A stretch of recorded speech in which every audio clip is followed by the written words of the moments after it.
In the previous episode, we finally got our application deployed to our virtual machine using a workflow in Github Actions. And it was really satisfying and interesting to do. But there was one thing that bothered me. And that was after we had spun up our infrastructure, there was a manual step where we had to go and add secrets to GitHub, to our repository, that GitHub Actions could use to authenticate itself against Azure. And I didn't like that manual step. So in this episode, I want to show you what I've done to get rid of that manual step and have more of an automatic flow in all of this. We're going to look at app registration in Azure, federated credentials, and role-based access control, so-called RBAC. And we're also going to add a new resource in Azure as well, a so-called Key Vault. All very exciting, I think, and hopefully you'll find this useful and interesting as well. So let's dive right in. First thing we're going to look at is app registration. And I got to this place by just searching for app registrations in Azure. And the way that I think about an app, so what is an app in Azure? My understanding is that it's like an interface into authenticating yourself into our Azure environment. So it's a way for users or other systems to gain access to certain parts inside Azure. Creating a new app was straightforward. I just clicked new registration here. I gave it a name. Ours is called something with GitHub Actions. That's what we're going to use it for. And then we only had a few options here. We're going to choose single tenant instead of multi-tenant. So my understanding here is that this is single tenant is we only need to authenticate ourselves within our Azure organization. Last part here is this optional redirect URI. This is, I think, if you have users on your website authenticating against your service, you can have a URL here that they will get redirected to once they're authenticated. But since we are going to have GitHub Actions authenticate against our system, we can just leave this blank. So I've already filled this out. We can go back to app registrations here. And we have one called MoWiv, most over-engineered website in the world, GitHub Actions. So now that we have a way into our Azure environment, we have to configure who has access to authenticate itself against this application. So going into it here, we're going to head under certificates and secrets, and we've added something called federated credentials here.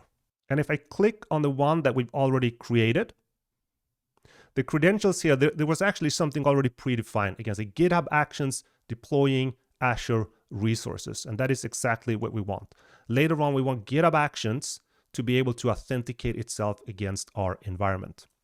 The configuration that we provided here then is just information about our repository. So we're essentially saying here that GitHub is only allowed to authenticate against our Azure environment if it's coming from this organization or this user, from this repository, and if it's running on the main branch. And this is exactly what we want.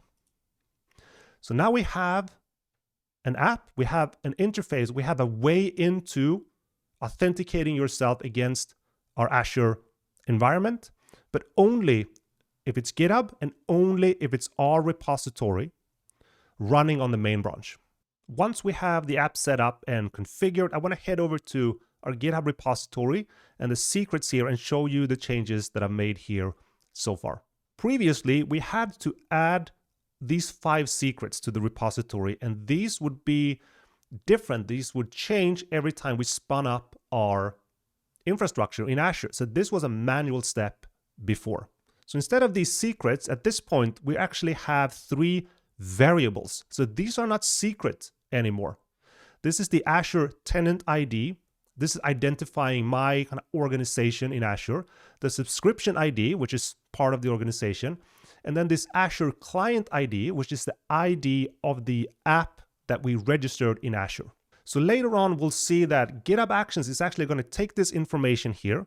It's going to put that together with the repository that it's running on and the branch that it's running on and the user that the repository belongs to. It's going to bake that in to a cryptographic proof signed with GitHub's private SSH key, and it's going to send that off to Azure. Azure is going to find our organization and our app, and it's going to use GitHub's public SSH key to decrypt it, and then it's going to check the organization, the repository, and the branch that it's running on. And only if it's on the kind of configure environment that we've set up with the federated credentials, only then it's going to send back an access token that GitHub Action then can use to keep kind of querying our infrastructure and keep the authentication live. So this feels like a very neat change. And actually, if we head back to secrets here, we're not going to need these anymore. So we're going to go ahead and delete these. Let me grab my phone. We're going to use GitHub Mobile here. 1 second. And once that's first one's deleted, we can go ahead and delete the rest. And there we go. No more secrets, no more manual steps. And we have a new way for GitHub to authenticate itself against our Azure infrastructure. Very nice. The next thing I want to look at is the changes that we made to our Azure infrastructure and how we manage that in our Terraform file. I'm going to go through some of these fairly quickly, but hopefully it's more or less clear what's happening here.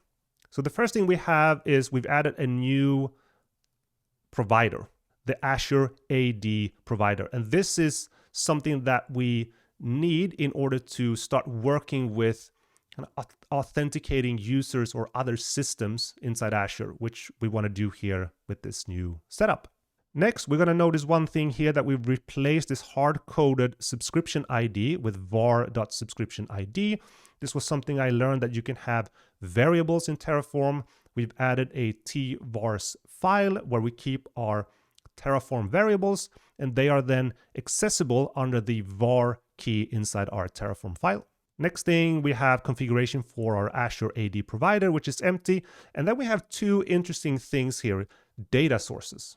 The way that I think about these is that Terraform is getting first a client config, and this will be information about the Azure account that this is running on. And I'm going to run this on my local computer, so it's going to be kind of my Azure account. And then the second one here is an Azure service principal. And the way that I understand this is that this is an instance of the app registration that we created earlier, and we're passing this to client ID, which is the same ID that we added to the GitHub Actions, and we're calling this, mo with GitHub Actions. So here we have access to two users to authenticate something that we can use properties from them later on in our Terraform config. Then a lot of our Terraform file is actually untouched here. We still have our old infrastructure, our network, our resource group, our public IP, and our virtual machine. But if we scroll down here, we're adding a new resource. This is an Azure Key Vault. And this is a secret key value store. So it's equivalent to the secrets that we just removed from GitHub, but we'll keep these secrets in our Azure account instead of keeping them at GitHub. So once we have our Key Vault set up, we're going to scroll down, and then we reach the RBAC role assignments. Again, role-based access control. This is where we configure roles and permissions for different users or systems that have authenticated against our Azure environment and what they are allowed to do in that environment. The first thing we're doing here is that we're setting the current, remember this was the data that we got earlier, so that would be my account as the Key Vault administrator. Now, these role definition names here are predefined by Azure. There are hundreds of them. And this one essentially say that, okay, this account is going to be the administrator of this Key Vault.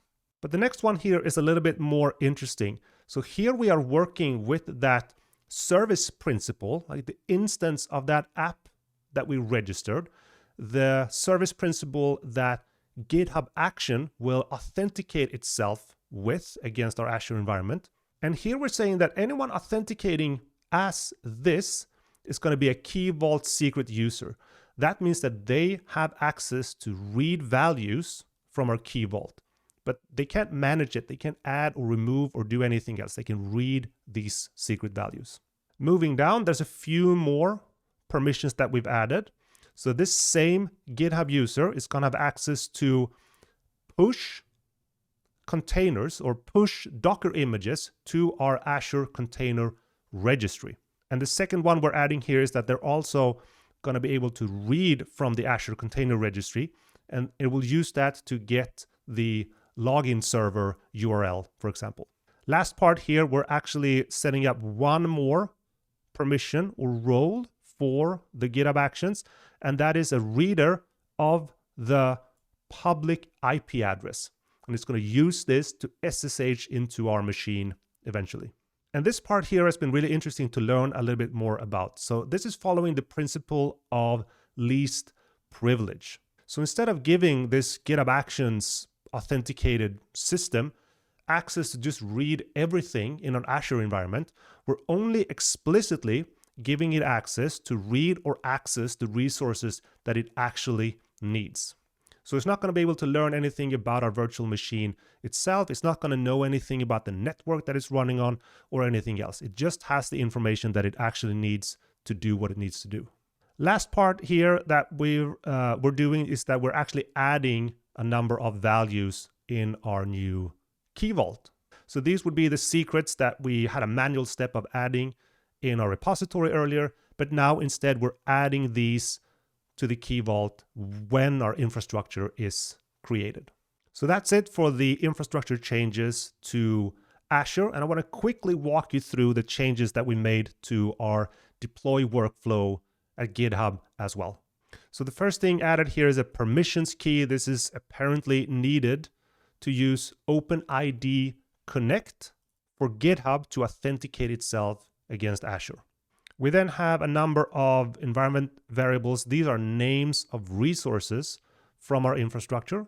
And this is a part that I don't fully like still. We have some hard-coded values between our Terraform file and our deploy workflow, but I'm not sure at this point exactly how we want to address that. By the way, if you have any suggestions on this, feel free to leave a comment. I'm happy to learn from more of you out there that know much more about this than I do currently. Next step is logging into Azure. And this is a step that is different from before. And again, here we're going to use public, non-secret variables of the tenant ID. This is our Azure organization, subscription ID, and then the client ID of the app that we want to authenticate ourselves against. And Azure, or GitHub in this case, is just going to use that information, bake everything else in, and then send that off to Azure to authenticate itself. And once authenticated, GitHub is actually going to use the Azure CLI. It's going to run AC commands here to read secrets from the Key Vault that it's going to need in future steps. And again, we're only allowed to do certain things here with the Azure CLI. This is based on the roles and permissions that we set up earlier. But we did allow GitHub to read from the Key Vault. So it's going to be able to do this, to get the secrets that it needs. Once it has the secrets, the next step is going to get resources from Azure. So this is again using the Azure CLI to get the login server URL to the Azure Container Registry, as well as the public IP in our network that is pointing to the virtual machine. Once it has all of that information, we're going to log in to ACR. And this is very similar to before. The only difference is that we're now using local environment variables for this GitHub action run, this workflow run, rather than secrets from the repository. And we can see if we scroll down here, these are actually going to be very similar. We're going to build and push the Docker image, and then we're going to SSH into the virtual machine, pull that Docker image that we just pushed, and restart the Docker container. And at that point, again, we're going to have our app deployed.